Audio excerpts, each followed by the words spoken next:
అమృత ప్రణయ్ తన భర్త ఆత్మశాంతి చేకూరాలని 7 ఏళ్ల క్రితం చేసిన ప్రయత్నం ప్రస్తుతం పూర్తి కానుంది. అమృత అలానే ప్రణయ్ జంట కోసం ప్రత్యేక పరిచయం అవసరం లేదు. 7 ఏళ్ల క్రితం ఈ జంట మిర్యాలగూడలో కులాంతర వివాహం చేసుకున్నారు.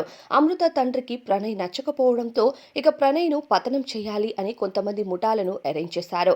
అనుకున్నట్టే అంతా జరిగింది. కానీ అమృత తండ్రి కూడా 2 ఏళ్ల తరువాత ప్రణయ్ లానే తుదిశ్వాస విడిచారు. అయితే అమృత ప్రణయ్ అప్పట్లో తన తండ్రే తన భర్తను శాశ్వతంగా తన నుండి దూరం చేశారని కేసు వేయటంతో ఆ కేసు ప్రస్తుతం ఇప్పుడు సక్సెస్ఫుల్గా పూర్తవబోతుంది.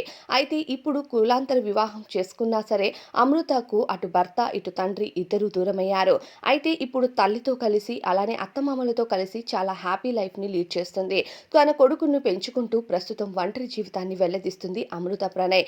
అయితే అప్పట్లో వేసిన కేసు ఇప్పుడు పూర్తవటంతో అమృత ఈ కేసు పైన ఎలా స్పందిస్తుంది అంటూ నెటిజన్లు ఆసక్తిగా ఎదురుచూస్తున్నారు. అమృత ప్రణయ్ అప్పట్లో తన భర్త ఆత్మశాంతి చేకూరాలి అని తండ్రిపైన కేసును ఫిర్యాదు చేసినా ప్రస్తుతం తండ్రే లేడు. కానీ ఎవరిపైన ఈ కేసుని ఇక అమృత ప్రణయ్ ఎవరి కోసమని స్పందిస్తుంది అంటూ నెటిజన్లు కామెంట్ చేస్తున్నారు.